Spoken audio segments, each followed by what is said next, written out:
and press the button. Did it continue from the same place where we were at last time? It won't, which is annoying. Okay, so just start a new video, yeah? Yep, that's what we've done. That's what I've had to do. Okay, cool. I just had to, like, very quickly schedule. I apologise about that, ladies and gentlemen. My internet decided to throw itself out of the window. If, James, you wouldn't mind giving a quick recap of the starts. I'll do my best. Nice to have us back, hopefully. So there's been a very close three-way battle between Mattia, Alfie and Lee Muller for the top three positions. With in the first couple of laps and the last couple of corners, they've been in very close proximity to each other, but all has remained clean. Looking at the start of the race, it was relatively not many collisions. However, it does look like Damstra and Ian Thompson have had to pit for damage, whilst car number 12 has also got a 15-second time penalty for instance, and also car number 71. Hopefully that brings you up to speed with the action that's been happening, but the main talking point is a nice clean start. Which is good, which is what we had last week at Brands Hatch. And it seems as if Mattia now in P1, as honestly I expected. But what I can do now, in fact, that I couldn't do last week, is actually go and have a look at some of the contact that we had. As it says, we had some between the 15 and 14 cars, which I don't know if you saw. That is no, I didn't manage to catch it. I'm just currently on board with Popov in P11, looking at Wilhelm in P10, going down the Camel Straight. As Popov moves to the outside, is he going to try the last of the late breakers, the Daniel Ricciardo? No, he's not. He goes for the safe approach as they continue their battle. And it does look to be interesting now that I can actually see the times properly, as it seems the midfield, as always, is already really close from Rick Tadema in a 720S, which I don't remember him being in last time. Making a move on the Lexus number 15 car, which gains him up to P15. Maybe looking to get back his good form, as we do have someone on the grass.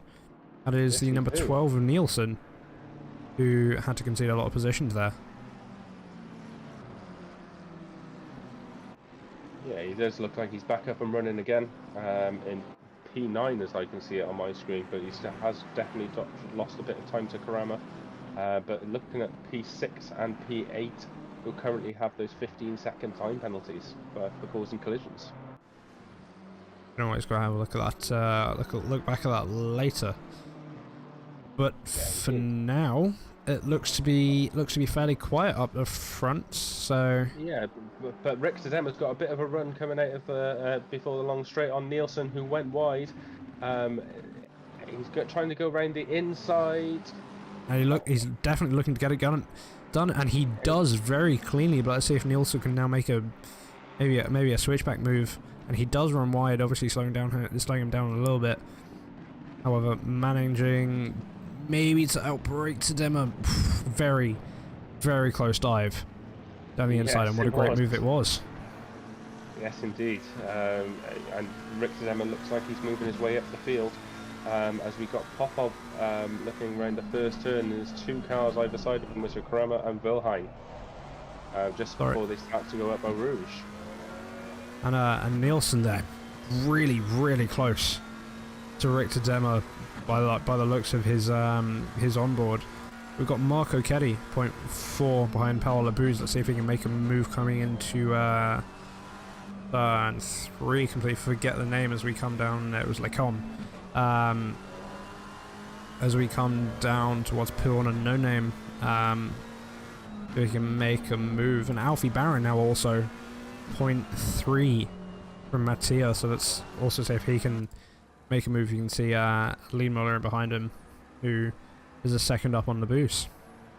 Yeah, just waiting for his prey and seeing if there's any contact between the top two, which he can take advantage of.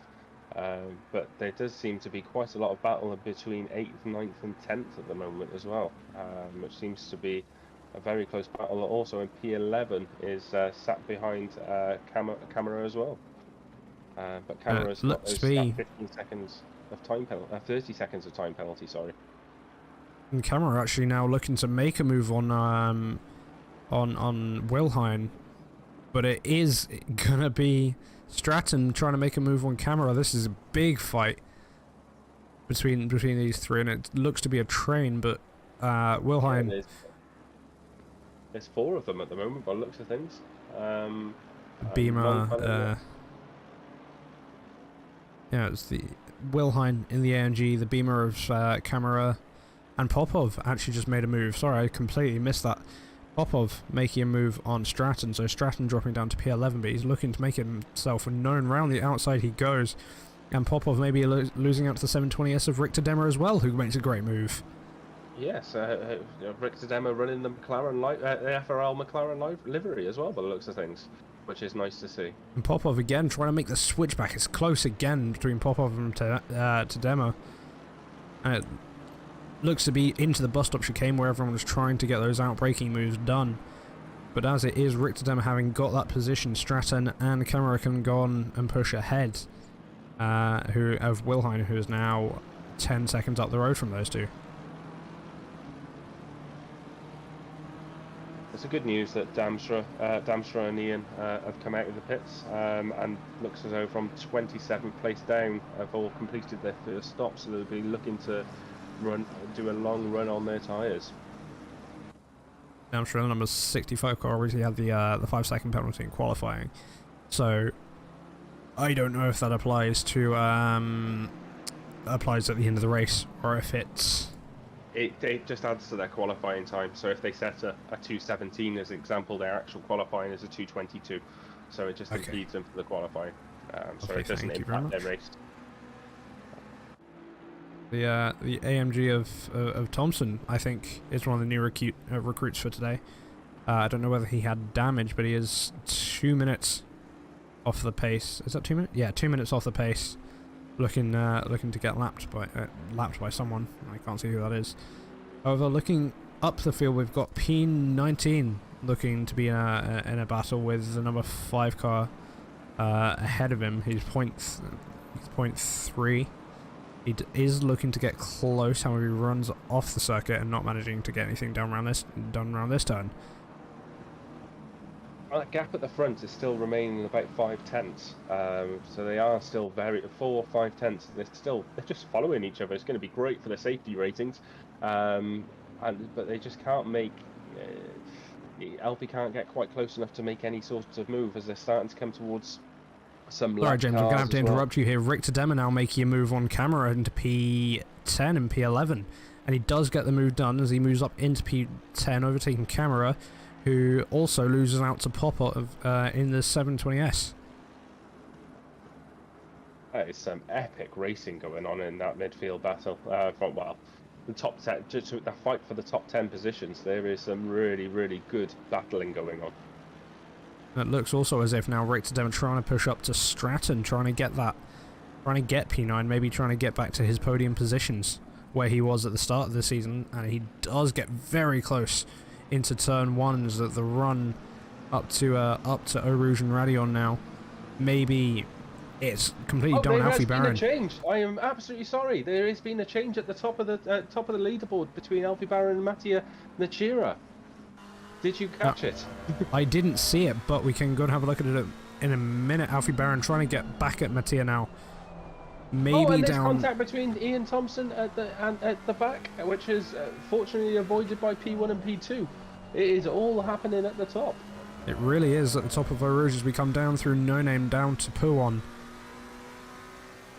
Alfie dropping back from Mattia. Mattia maybe looking at the pace. Lean Miller 1.1 from Alfie, so maybe slightly out of the toe. Alfie looking to counter on that toe, maybe use the speed, and he does get very close. Very, very close. Great. So my timing screen is going a bit slower than yours because I thought Alfie was in front, but looking at the on-track images, Alfie is definitely behind Mattia. And actually, Alfie getting really close. He has 2 tenths from Mattia now. There's less than a car length between them, but it is very equal. Then both being in 720Ss, both being in equally matched cars. maybe similar setups, but it can always come down to the end of the race. It can always come down to pit stops. As it's looking again into the bus stop chicane, he's trying to go around the outside, not managing to get it done. No, but he's going to try and make a move into turn 1. I think he's a bit too far back to be able to do that. Maybe a little bit, unless Mattia takes the wide line, which he doesn't. So what other battles are we having around the track? We've got P11 Popov. There's contact between Popov and Tadema. Sorry, I completely missed that. But Tadema losing out of because of contact between himself and Popov. But he still retains his P10. Not much damage between the two, as it looks to be. No, it didn't look like there was that much damage. However, I think Rick Tadema did catch the sidewall as he was trying to come back on track, which might impact him a bit more. And P14 now, the number 57 on Van Rees, looking to make a move around this straight, not managing to get it done. Maybe, again, completely stupid idea, but maybe try and get it done up a Rouge. He's going to try and get it done on the Kemmel straight. He's very close to him, and there looks to be a little bit of contact, and he's forced wide. He is losing out to he does have Walsack right behind him as well. So has he lost any momentum, which might impact him, or is he going to carry on? The BMW M4 is looking. No, he's not going to make the move. That is sensible driving from the both of them. Absolutely, it was really, really tight between those two there. And at P19 now, Fartman looking to make a move on Chris Gedman, who is defending really nicely. And as we come into Lecon now, let's see who can get this position. What a race, and it is looking to be Chris Gedman who comes out on top, but it's not. Fartman taking P19 from Chris Gedman. We've got another 5 second. We've got a 5 second penalty for car number 48 for causing a collision. Was that Fartman? Yes, Fartman went off the track, which has allowed Chris Gedman to get the position back by the looks of things. Oh wow, man! Wow, okay. Is Chris Gedman actually maybe looking to boost a little bit from where he was? But that fight in P14, P15 is still going on. The 720S looking to capitalise of an off track. It's a really tight section of the track, and he does use all of it, maybe even extending a little bit. Oh, really close contact. Oh, and there is contact. There's a bit of tapping going on. There's definitely contact. As they go 3 wide, there's contact from the Beamer there as well on the outside. And this is huge. 3 wide, this isn't going to work, and there's huge contact. Yes, yeah, and he's keeping going. And he's gone. There's 2 of them gone. Huge. Wow. That is huge. Wow. Was that Greenstein? I don't know who that was. That was Van Rees looking to make a move into the bus stop now. And there's contact once again. Number 125 car. We'll definitely have to go have a look at that. Let's do that now. Okay, I'll keep my eye on the rest of the action while you have a review of that. So it looks as if he was very close. There was love tap between the 2 behind him, and he had to come across, already had his apex in his opinion probably. But as it is, everything remains. What? Wow. Yeah, that's not good for Van Rees's race, and I think we possibly have lost a few due to retirements, due to damage. I believe we had huge. 34 at one point. And now we're at 30. So I think we've had 4 retirements due to damage, which is a shame. But Rick Tadema is still going. He's in P10. And the battle at front is continuing to stay at 3/10. It has. So I'm just looking at the battle at P10 right now. P9 and P8 of Wilhine and Stratton looking very close to each other. There's 3/10 between them. Maybe Stratton looking to get a move done on the long boy of the AMG. It's just such a fast car in a straight line that it can be hard to catch. We do have a battle between 14th and 15th, and it's Greenstein again. Sorry, Mattia and Alfie were side by side there. Maybe Alfie looking to capitalise, maybe get a move done into turn 1, looking to force Mattia around the outside maybe. or maybe to looking to put himself around the outside, and he is. Mattia looking now, forcing him around the outside, forcing him a long way around. That was brilliant car position, but how is it going to impact him going back up Eau Rouge and Radion and then onto the Kemmel Straight? It looks as though his positioning was perfect and he's managed to get enough traction to keep going. That's brilliant racing from those two there. It's brilliant awareness from Mattia. But it doesn't look like it's going to end there. It looks like it's going to come down to the Kemmel Straight. It looks like both of them are that's the wrong camera. Looks like Alfie trying to look around the outside, not managing to get it, and it may be done for now. I think it is done for now. I think this is going to be the race-long story once again between these two drivers. As Giuseppe moves out the way nice and sensibly to allow these two to keep fighting. And there has been an overtake in P24 and P25. The number 92 car getting past Kun in the... I really feel bad saying that. Getting past the number 555 McLaren. We seem to have lost another driver due to damage as well, so we are now down to 29 runners and riders. Alfie Barron. Oh my god, what racing this is. Alfie Barron around the outside now. This is really close between those two. Line? No, Mattia manages to keep it, and they're going to keep going. This is brilliant for these two. It is Alfie, and it is going to be Mattia on top until they run into that traffic, which could potentially damage Mattia. But he is looking to get close. He looks to have better traction, and he is moving to the outside now, trying to get the move done. But he still can't quite make it. He's looking still. He's still there, but Mattia maybe a little bit dangerous driving coming across the line very quickly there. As we come down towards the bus stop chicane, doesn't look like he's going to be able to get anything done. Definitely not around the outside, and Lee Muller nearly had to come off. Alfie's pitting. Alfie's pitting. Don't know whether that was down to damage, or is it... I don't think so. I think it is the undercut, but that did allow Lee Muller to gain a lot of time on the front two. Which means they've slowed each other down a whole hell of a lot. So all that fighting is just allowed the field to come back into play, as Marco Keddy is also going into the pits as well. We do have P5 and P6 in the pits. Yeah, and we've got Breenstein as well, just coming out of the pits now, which has dropped him down to P18. Just an update on Rick Tadema, he's now on P8, overtaking Wilhine and Popov. Obviously, Wilhine having to be careful where he places the car, because that AMG is so long that it can cause damage very easily without it really trying. Such a long pit stop here in Spa. If you get a drive through, that is your race done. So you do have to be careful when you come out of the pits, not to be speeding. But I was just trying to see what position Alfie and Keddy were going to come out in for their pit stops would be done. But no, they've just got to their box. And I'm just going to point out the fact that Tadema catching on Stratton, there's only 1.9, nearly 2 seconds between them. And then there's 20 seconds between himself and Zoltan Toth in P4. So maybe Stratton, I don't know whether this is looking maybe his first podium of the season, I want to say.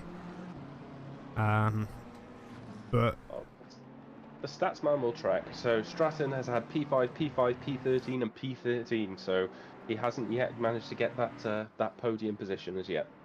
So maybe that's what he's looking for, trying to get the podium, his first podium for himself here. And we are halfway through. Alfie and Keddy come out in P12 and P13 respectively. But it's going to be that case now of what does Mattia do in terms of pit stops? Does he go in now, or does he try and hang it out even longer? But the answer will still soon come in, as Mattia does indeed dive into the pits. I think that's possibly the most sensible choice. And so does Lee Miller as well. Let's see what Lebou's as well. But looks like Toth is in a net P1. He is in the net P1, and he is going to stay out. There's a back marker in the M4, which is a bit all over the track in Longfellow. Hopefully that doesn't impede him at all. So I suppose, is the race going to come down to the pit crews? Which team has been staying up all hours? Oh, there is contact! There is contact for Toff!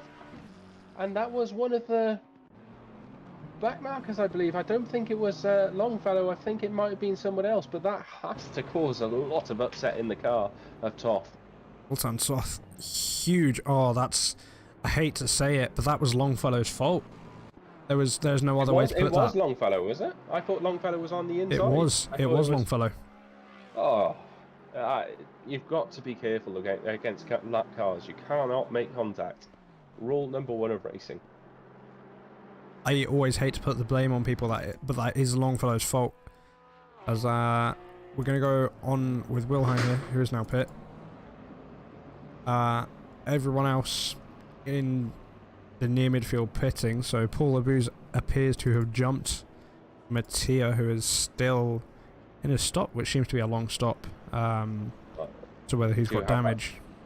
It's that 30 seconds, isn't it? Just it is. That is the length of the stop, unfortunately. But it does come down to if you can hit your box in the right place and you don't get don't cause your pit crew any problems. But Mattia is now coming out of the pits. Let's have a Alfie Barron's just coming around turn number 1, just before he's going up to the big hill. It's going to be huge as Mattia now powers up to come up Eau Rouge, and there's Chris Gedman, and Mattia is looking to come out on top. That is huge for both of them. So car number 98 gets a 5-second penalty. But do you know what? I think we need to get these two together on Valentine's Day because they cannot be separated. Because they're still right next to each other going into the chicane. As it always is, as coming through Le Commons, we now go back down the hill. Chris Gedman having to get out of the way quickly. He needs to get out of the way quickly. He needs to move out of the way. You cannot impact this battle. Please do not ruin it for us. Oh, I hate to say it. Actually, Chris Gedman is in P5, now P7. Losing out to both of them there. He's not a back marker. It was for position. It was for position. Well he done, was Chris. not a back marker. Oh, sorry. I apologise, Chris. I'm used to seeing you at the back being a lap car, but no, you are in P5. Chris now dropping down to P7. Yeah, Zoltan Toff and Stratton are pitting as well. It's the fight between those two does not stop, does it, James? It absolutely does not. We could just watch a stream of these two battling it out all night. They are absolutely fantastic. It is honestly a pleasure to watch, and long may it continue. Absolutely. The number 95 car looking, as always, incredibly quick, as well as Mattia looking incredibly quick. As we do have a fight going on in the back of the pack at P22 and P21, that is. The number 5 car of Blanchette. I'm just butchering names again. But he does look as if he's backed off and not managing to get that move done. I think Blanchette is actually an Australian. So I think it might be Blanchette, not Blanchette. But we can go with it. We can make him sound Italian. We can. It is within our gift tonight to make him sound Alfie Barron down to turn 1, looking to make a move on Mattia. Mattia again.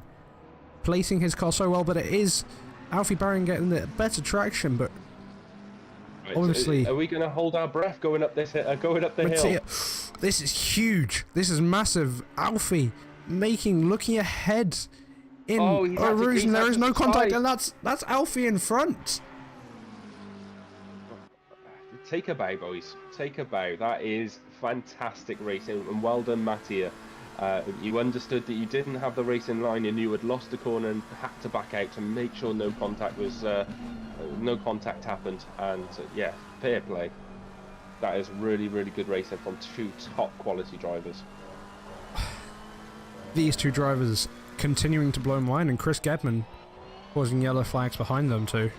Don't quite know why, but I do want to go and have a look at that battle again, which I am now going to do. As they come down to turn 1. I think Chris Keddy has got in front of Labuse. Yes, he has. He's got in front of Labuse. So that was the P4 P5 battle, net P4 P5 battle. So Marco Keddy has got in front of Labuse. watching that fight back again, wow. Upper Rouge, such a fast corner, and he knew that he couldn't do that. Mattia knew that he couldn't get the position then and there. Yeah, thinking of the championship, I suppose that's the Lewis Hamilton mentality as well, of just thinking long term in terms of the championship and not making that contact. If you have to take P2 on the day, you take P2 on the day. But also another thing just to note quickly is Zoltan Toff's 15-second penalty has brought him right into the hands of Stratton for that battle for P9. So that was about 18 seconds, I think. So now that's down to 2/10. And then you've got Rick Tedema right on the back of them as well, I think. Rick Tedema looking to be 4 seconds off Geordie Stratton, the Dutchman, number 14 car. As we do have Fartman in P1, which is a... I have no clue if he's pitted yet, actually. No, he is not pitted yet. He is still going, so he is... he's gross P1, but he's not net P1, unfortunately. That title goes to Alfie and Natira in P2. And Lee Muller P3 with Keddy in P4 and Labuse in P5. Chris Gedman has yet to pit, and he's going for the long one as 5-second penalty gets issued to him as we speak. Not quite sure what the 5-second penalty was for. And for that collision with, I can't remember which driver it was, Longfellow has received a 10-second time penalty. I can't remember who we were on board with at the time when that collision happened into turn 1. As just like to point out, Lee Muller has his lights on for whatever reason. Maybe he wants to make himself stand out on the stream. But Lee Muller can see the back of Natira's car now, so he's just under a second behind him. So obviously the pace up front has stretched the gap between Alfie and Natira down to up to 1.7 seconds, and allowing Lee Muller to close the gap in with Kelly 6.5 seconds behind Lee Muller. I would also like to point out that these 4 cars, in fact, Alfie Barron, Mattia Natira, and Lee Muller all managing to catch up to Fartman, who again not pitted, but assuming he has to pit soon, yeah, unless our Alfie makes a move without him leaving pit. What battle? So we've got Popov and Nielsen going through the corner with no name. I see, I'm learning. So they are very, very close. So they are less than a 10th through the double left-hander, which I always find absolutely impossible to take. So fair play to these drivers who can manage to keep the car on track. I'm usually off into the boards in the distance. We are actually now down to 28 drivers. What it is now, we've had another retirement. Yeah. Spa's always helps find out the drivers who can stay on track for long periods, and the consistent drivers I always find. I'm not one of them, so please don't take it as me saying not a good driver. I'm not one of those drivers who can survive Spa. I generally fall foul of track limits. Fair enough. I mean, I'm not the. Let's say that I'm not the safest driver of all time, or the fastest. But having a look at the field now, there's a battle between P13, 14, and 15 as Nielsen pulls out alongside Popov, and he's looking maybe into turn 1. He's trying to go around the outside and see maybe he's a little bit too far back. But the Aston, the Aston number 216 car behind them trying to get involved, and Nielsen maybe getting the position, unless we're going to see him do what Mattia did up Rouge.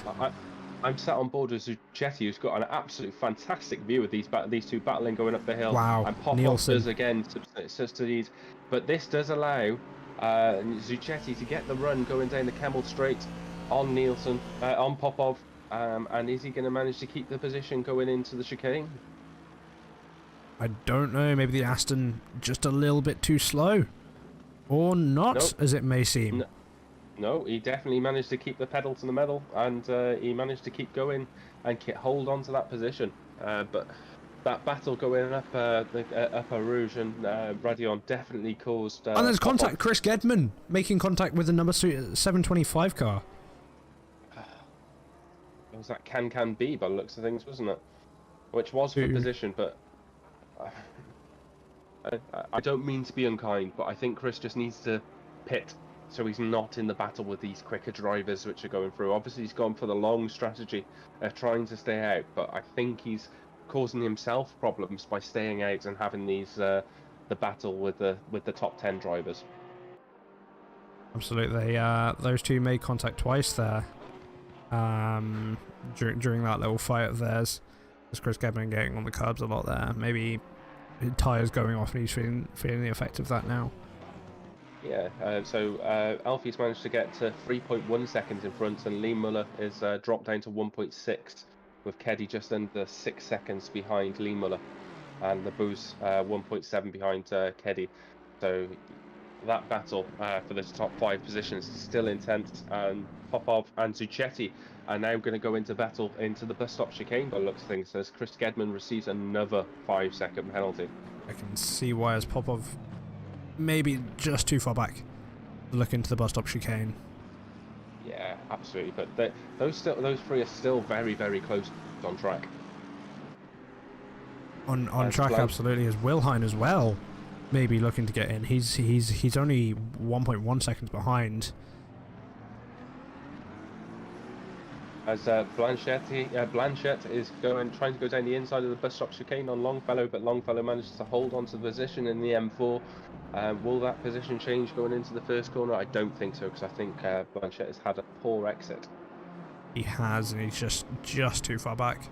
Unless maybe he tries to go for the move anyway, he doesn't. Good boy.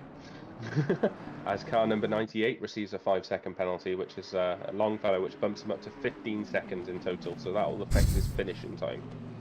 Maybe some rubbing between Popov and Zucchetti there as well, who do make contact, but Zucchetti keeps the position. And Popov maybe looking to get a move done into Puon or into No Name as we do come down, which is this next left-hander.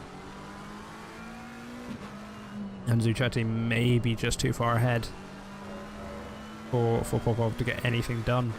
And Nielsen, sorry, just putting away nicely from them. Yeah, as it looks like Blanchett has made the move indeed on Longfellow, and that brings him up to P18 and Longfellow down to P19. Apart from that, nothing.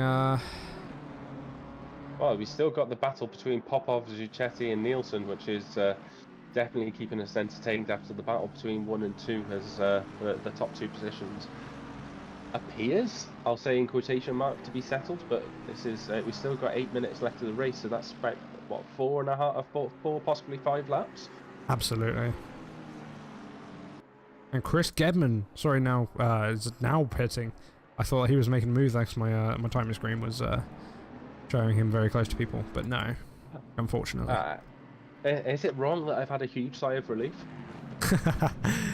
Don't fire us, Chris. He can't fire me. He can fire me? Oh god. As Popov now actually looking to maybe try and look around the outside of Zucchetti into P1. He's looking still there, maybe corner, nope. Not managing to get anything done, but does he have the better run out turn 1? No, he doesn't. And actually also looks to have a slight bit of damage, but he's maybe looking to get it done up Rouge as Zucchetti did to him. He's had to back out of that slightly just because the Aston wasn't going as quick. However, the Aston did hit the curb on the inside, which has affected his exit and joining onto the Camel straight. Ooh, that was a close one. But will Popov manage to continue to pull in that Macca against the Aston? He is looking again. Zucchetti, great positioning of that Aston Martin number 216 car. I think that's once again that battle settled for at least a little bit. Popov still looking down turn 5 as we go towards No Name Nielsen pulling out nicely ahead of those two. These two slowing each other down, which allow Wilhelm to catch up. And it is 0.2 the gap now as he's looking maybe to come down into pull, and he goes to the inside, not managing to get anything done. Nope. So I think this is this is the battle on the track at the moment to get into the top 12 positions. I think this is the closest battle indeed. But looking at the pit stop for Chris Gedman, he's just left his box and has dropped him down to P25. Disadvantage of going for the long strategy, Chris. Yeah, indeed. Obviously with that 50, I can't remember if he ended up with 15 or 20 seconds worth of time penalties, but that also impacted him, as well as people being on fresher tyres. But will he be able to bring back any of the time back? Fartman, who also was another driver who went out quite long into the race, has dropped down to P24. A Camera, who had a couple of time penalties at the beginning, is now in P23. And Popov once again trying to make a move into the bus stop chicane, and it seems to be that is his favourite place to make moves.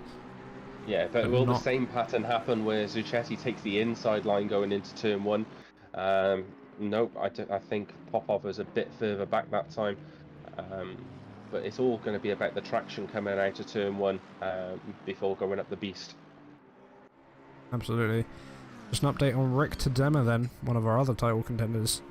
Now in P9, number 16 car, in the nice FRL McLaren 720S livery, which I believe was designed by Marco Keddy, but I'm not sure about that. He paid for it. I would like to get the name of the designer who's designed that. Plus, I think we have a BMW M4, the Ferrari 488, the Porsche livery, and a new addition to the FRL livery family is also the Long Boy, the Merc. The AMG Evo, which, ironically, being a Red Bull F1 fan, is my favourite car to drive in this game. Oh, you're not a Red Bull fan, are you? Yep. Oh, no. But I'm not one of the toxic ones, I'll say that. I'm not one of those. So we've got, we still got the Popov, and Wilhelm has definitely got onto the back of that as well. So we've got Zucchetti, Popov, and then Wilhelm doing battle going into the last sector of the track. Oh, whoa, whoa, whoa! Oh, there's big contact. What on earth happened there? I wasn't looking at this contact again. Yes, then Popov drove into the back of Zucchetti, and then as Zucchetti was helpless, I suppose, in terms of the track, then Popov then decided to reacquaint himself with the side of the Aston Martin. But having a look back at this, honestly, I hate to say it, but he has done a Sebastian Vettel at Silverstone back in 2019 when he was in the Ferrari, just rear-ending. And he decided to Max Verstappen. Yeah. Wow, that has put an end to that battle. Obviously, Popov is going to have some damage. Zucchetti is going to have some damage, but it is the responsibility of the car behind to make sure you do brake in time. Interesting to see some of the telemetry for that to see if it was indeed an early brake. But Popov has got a 5-second penalty for that incident. That is quick. 10 seconds, in fact. Sorry. Well, 10 seconds. Yeah, I'd probably say that's deserved. I can't argue with that one at all. He needed to be more careful, and that is a real shame because those two drivers were battling out for such a long time. We had another off track of BMW Camera not managing to make a move down, and he does make a little bit of contact with the wall. And car number 125 and car number 92 in P19 and 20th have got drive-throughs. I did see that. I don't know what it's for. And I assume that's down to track limits. Yeah, I think that is definitely down to track limits. I didn't see anything coming through in terms of contact. Obviously, P20 Berticello has taken that drive through early, whereas Breinstein has kept going. Which, if he doesn't solve it soon, will be put onto his race time. And there's the leader on the final lap, Alfie Barron. Yes. Well, himself and Nachira, their battle for the first 2/3 of this race was absolutely stellar. But Alfie has shown his true pace since being able to go out in front and have some free air. It's brought that gap to 5.1 seconds, and absolutely stellar drive once again. From both of them, absolutely. Yeah, absolutely. Yeah, absolutely. As Rick Tadema has gone into the pits, I'm not sure why he's gone into the pits. I am not sure either. It might be damage. They're currently on board with Alfie. Sorry. We're just trying to get some post-race interviews sorted. Yep. So yes, we've got Alfie Barron, who's in P1, Nachira in P2, and Lee Muller in P3, and Marco Keddy in P4 with Labuse in P5. But I will say that does help extend Mattia Nachira's advantage at the top of the standings. Obviously, Rick Tadema has dropped down to P20th because he's remaining in the pits. Has possibly managed to exclude him from that from the end of season championship battle, but it does continue to allow Labuse to remain into that battle towards the end of the season, with him currently in P5. I think that's still good, solid points with Nachira managing P2. Absolutely. It was to come to the last 18 seconds of the race. What a race it has been. And Lee Miller. Sorry, go on. I can't remember if we established if he'd had a podium this season yet, but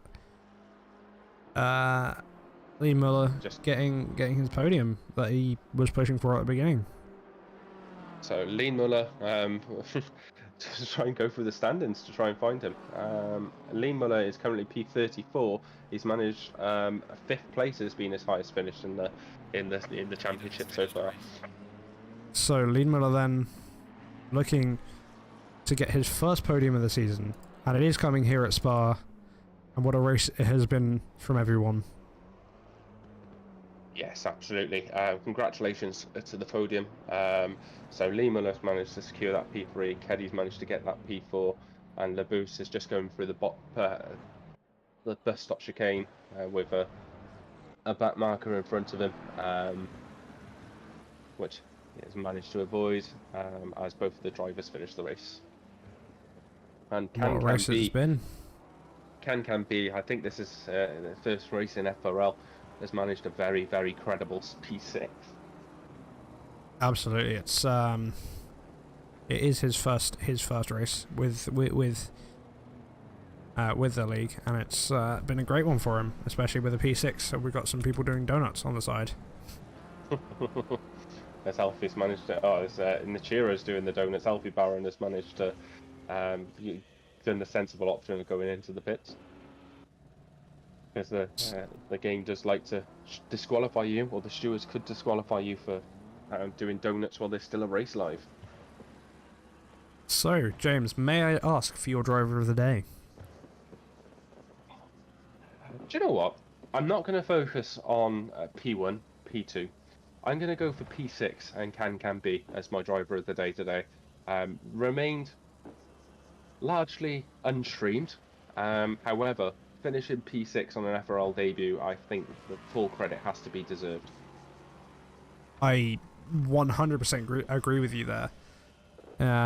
And as much as I do want to give it to Chris Gedman for maybe going for that brave strategy, I'm afraid that I can't, because no. P6 on any debut, on any league, is incredible.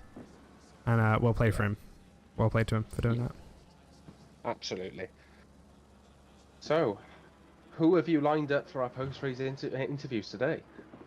Well, I can tell you there's absolutely no one. That is really good. So, so what we're going to do, whilst you manage to try and get some drivers from the pen, I will drag some drivers into the chat. I will go into the post-race interview chat. I'm sure you'll join me shortly. We'll drag one of the FRL members in, and while you try and sort somebody else out, if that's okay. Yeah, we'll do. Thank you very much. Okay. So, ladies and gentlemen, thank you very much for coming and watching us here today in FRL. As we mentioned earlier, the link for the 12 hours of Monza, if you guys would like to join in, there it is. It is a £10 entry fee, which every bit of money that we get for this will be going towards the cause. And that's how we want it to be for everyone. Drivers is a team is a max of 3 drivers.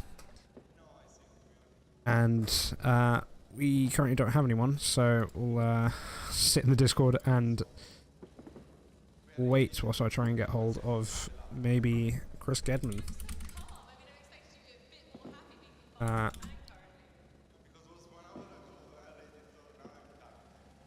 Sorry, chat, completely bear with me.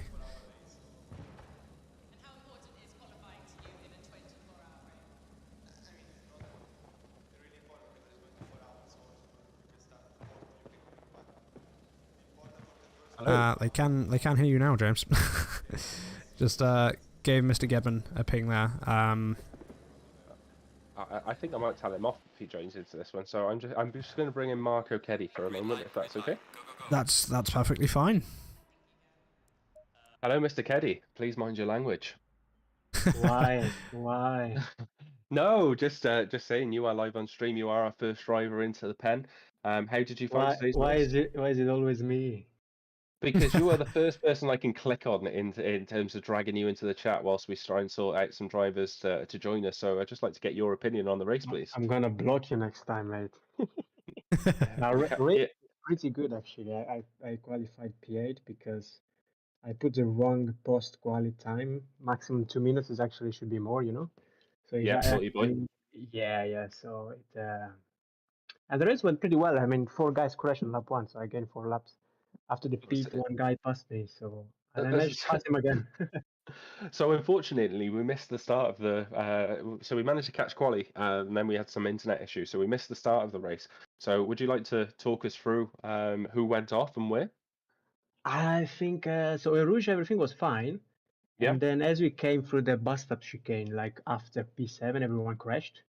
And then at the back as well, I was hearing Chris saying that everyone crashed. So something happened there. And so I was actually P4 and no one behind me. So that was pretty chill, you know. That's not a bad result. Well, how were you looking at the time of the gap between the 2 leaders, or were you in that tunnel vision moment? Tunnel vision, mate. I was just trying to make it don't crash, you know. Yeah, well, you certainly managed to do a good job of that, and you also managed to take what positions did you finish? Sorry, Marco. P4 from P8. Yeah. So you managed to take Labuza's position just after the pit stops, I believe. Yeah, because he had a moment with Chris and was quite funny on the chat. Because Chris didn't pit, but the Labuz was trying to pass him for position, and they had a big crash. It was quite funny. I'm sure Labuz didn't feel that way at the time, given the fact that he's managed to lost a position and being one of the top 3 title contenders. Yeah, it was nice to see from the other guy. Yeah. Oh, yeah. From your perspective, it's probably a good thing, but definitely not from Labuz's position. I'm sure in the cockpit he was absolutely furious. But from the racing perspective, I'll probably drag Chris into the chat to probably give him a bit of a telling off because he had a fair few collisions as he was going around the track. Yeah, he was saying that he was fighting for position.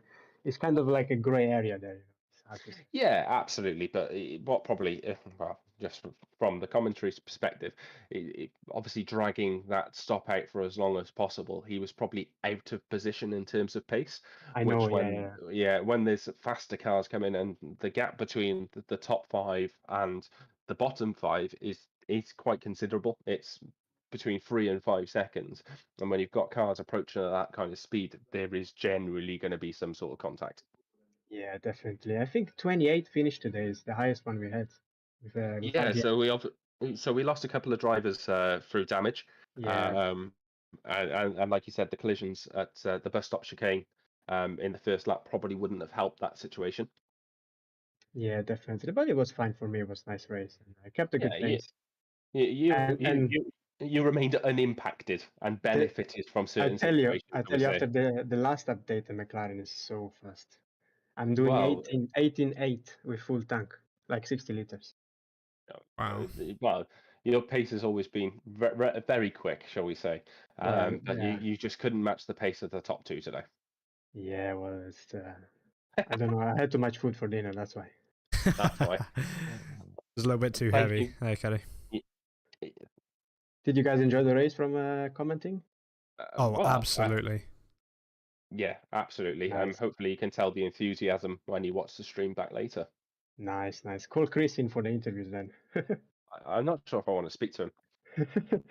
That's fine, guys. I'll do that one then. Hydro, have you managed to secure anyone else for the? We do have a Mr. Gedman that is willing to join us.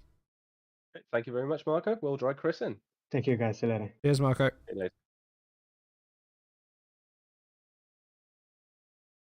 Chris Gedman, welcome to your post-race interview, sir. Hydra and James, how are we? I am not bad. Yourself? Ah, brilliant. Couldn't be better. That was I'm choosing not to speak to you at the moment. Oh, right. Why? What have I done? Hydra, I'll allow you to ask the questions. Well, let's say you just had a fair few collisions during today's race, and one James here was not very happy, especially with the collision near the end of the race, near enough your pit stop when you got that 10-second penalty. So I was given a 10-second penalty at the top of Eau Rouge for which I thought was incorrect, to be fair.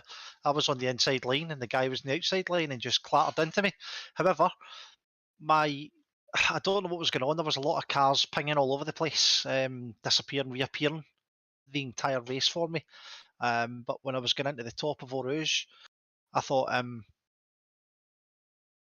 me turning into the inside of the corner would have gave me the priority of that corner at that position. The gentleman that was on the left-hand side of me probably had enough space to go round the outside, but he didn't. He just clattered into the back of me, and I don't know why I personally got the points. With the second one, can't remember what happened again. Who was it again? There was too many to mention. What's that? Sorry? Too many to mention. No. I basically it was only those two things. The rest of the race was very clean for me. My main question for you, Chris, actually is the strategy in terms of you went long for your first stint, putting you, I think it was P3, and then eventually into P2 before you actually had to pit, and just what was your mind going through when you were coming up with that strategy? I tend to go long most races unless something really kind of severe happens at the onset or kind of early on in the race. So I tend to run as long as I can so that I can then figure out exactly what I need to do with my tyre pressures, etc. And then a tiny wee splash and dash on top of my tyres so that I can go out fresh tyres and try and go as fast as I can. I ain't the fastest guy, generally ain't. I'm probably, I don't know, what was 7 seconds or 6 seconds off of the fastest guy tonight. So I was just trying to put my car into the mix, make them think. That's it. That's the only thing I can do. But I'm taking part. I'm having fun. Lots and lots of fun. That's what counts. And if it wasn't for my 15 seconds tonight, I would have been 23rd instead of 26th. Lovely. Thank you very much for the talk, Chris. No worries. It's been a pleasure anytime. as always. Yes, thanks very much, guys. Thanks, Chris. Cheers, Chris. See ya. Cheers. Bye. Bye. So I think I've managed to secure Nicholas Nielsen, who was involved in quite a lot of the battles in the midfield, and hopefully he will be joining us in the chat soon. Very shortly. As there goes Chris. Yeah, I moved him out. But yeah, so we're waiting for Nicholas Nielsen to join us. I've also asked Matthew Van Rees to join us into the chat as well. And there is a Mr. Hello, Nielsen. Hello, Mr. Nielsen. Yes, it's me. Hello. How did you find today's race? You were involved in quite a lot of battles around that P10 to P13 mark. It was really exciting for me all the time, and I also got some damage. and I don't remember when, but multiple times. So I was slower than everyone else, which made everything more exciting for me and I like- scary. Yeah, yeah. The battles. I think it was yourself, Popov, Wilhelm, and Rick Yeah. Demmer was also involved in the battles coming through the field as well.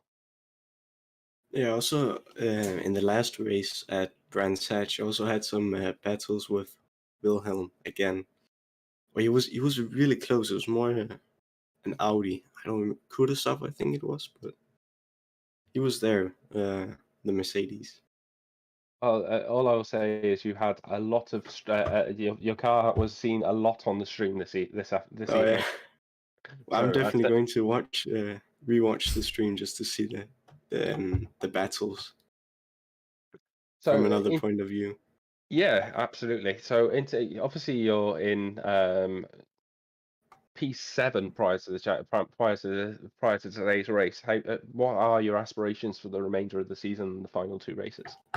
I definitely have to do some training because what's the next race? Just gonna look real quick. Next See, race. as well-informed commentators, you'd think we'd know that information, but we have the home of Yeah. racing, which is So- Silverstone. I haven't really played a lot of Silverstone. Actually, I don't think I've done one full race of Silverstone yet, so I definitely need to do some practice there. And Bathurst, I've never raced there actually, so I definitely need to do some practicing. Battle If of I the want to- Mountain. Well, thank you for your racing this evening. It was absolutely fantastic for Hydra and I to watch, and I've managed to catch a lot of stream time as well. So yeah, thank you for your racing and thank you for your participation as always. Thanks for me being here. Yeah. So thank you. Bye. Bye bye. Yeah. Well, what a great night of racing it has been, James. Yeah, absolutely. And it's been an absolute pleasure commentating alongside you again this evening. As it always is. But from everyone here at FRL, once again, I'd like to remind you of the 12-hour race for Mind. I've put a link there in the chat. I'll show it again, because I'm shameless as anything. Big thank you to James for helping me sort that out. And I'm very No excited for that problem. race, as I'm sure a lot of people are. And once again, thank you from all of us here at FRL. And we'll see you guys next week for the home of racing at Silverstone. You want to say anything before we end up, James? No, just again, thank you for the entertainment you managed to provide us, and can't wait to see you all at Silverstone again. Lovely. Thanks very much, guys. See ya.